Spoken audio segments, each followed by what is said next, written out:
Tuhan, mari kita bersama-sama kita langsung membuka Alkitab kita di dalam Markus 16.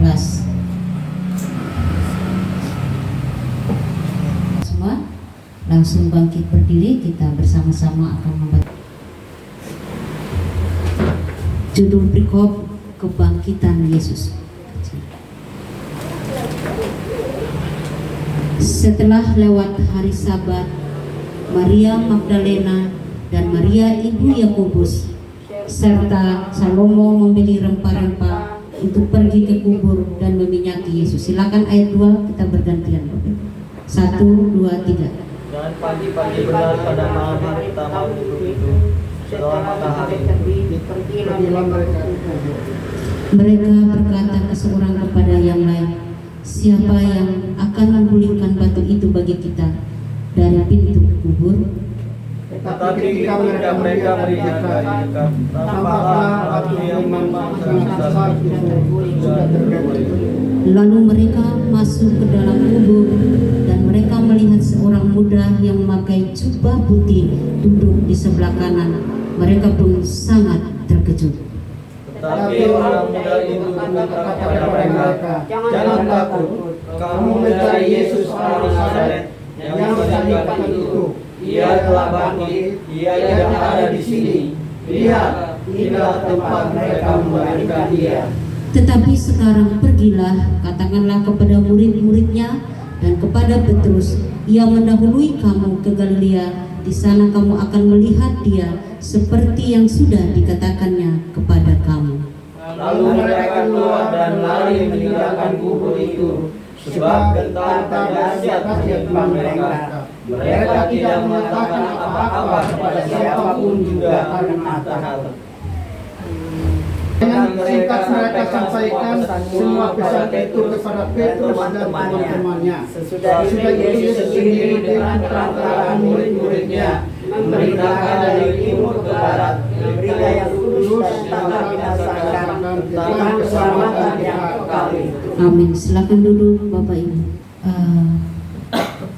Dan hari ini adalah puncaknya orang Kristen seluruh dunia merayakan Hari Raya Paskah.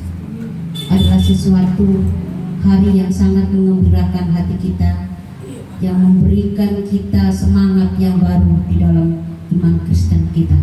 Karena melalui Paskah adalah puncak bagi kita orang percaya, puncak iman kita bagi anak-anak Tuhan. Tanpa kebangkitan Kristus kita tidak ada apa-apanya. Bapak Ibu, kita kembali kepada firman Tuhan. Di sini kita melihat bahwa pandangan secara manusia pada zaman itu, yaitu Maria Magdalena dan Maria ibu Yakobus serta Salome membeli rempah-rempah untuk pergi ke kubur. Itu adalah satu tradisi yang terjadi pada zaman itu. Ketika ada orang yang meninggal, mereka akan selalu menyiapkan rempah-rempah untuk membawa ke kuburnya, ya, supaya mereka merenungkan, mengingat, mengenang jasa-jasa daripada Yesus selama ia hidup di tengah-tengah mereka. Dan tentunya ketiga orang ini mereka pernah ada di sisi Yesus. Mereka pernah merasakan kebaikan Tuhan. Mereka pernah merasakan mujizat yang Tuhan Yesus lakukan. Yesus pernah menyentuh mereka, bergaul dekat dengan mereka. Jadi mereka sangat kehilangan Yesus secara manusia seperti itu. Jadi dari pandangan mereka ini, mereka melakukan ritual itu. Dan pagi-pagi setelah matahari terbit, mereka pergi ke kubur Yesus untuk melakukan ritual dengan pemikiran konsep mereka sebagai manusia biasa. Mereka memikirkan, membayangkan apa yang akan terjadi pada saat itu, di mana mereka membayangkan kubur Yesus di sebuah gua yang besar dengan tutupnya yang sangat besar, yang tentunya seorang perempuan. Mereka sebagai perempuan, mereka orang yang sangat lemah. Tentunya tidak memiliki kekuatan untuk menggulingkan batu tersebut. Itu kekhawatiran mereka secara manusia. Mereka berpikir dari sisi kemanusiaan mereka yang tentunya tidak sanggup melakukan sesuatu secara kelemahan daripada atau dari keterbatasan mereka sebagai manusia. Tetapi apa yang terjadi ketika mereka dekat tentunya sesuatu yang besar terjadi, di mana batu itu yang sangat besar itu sudah terguling, ya, sudah terbuka. Dan tentunya secara manusia mereka juga masih penuh dengan kekhawatiran. Mereka takut, mereka khawatir apa yang sedang terjadi. Lalu mereka masuk ke dalam kubur dan mereka melihat seorang muda yang memakai jubah yang putih. Tentunya di situ mereka sangat terkejut karena anak orang muda yang berdiri, yang duduk di situ mereka nggak kenal.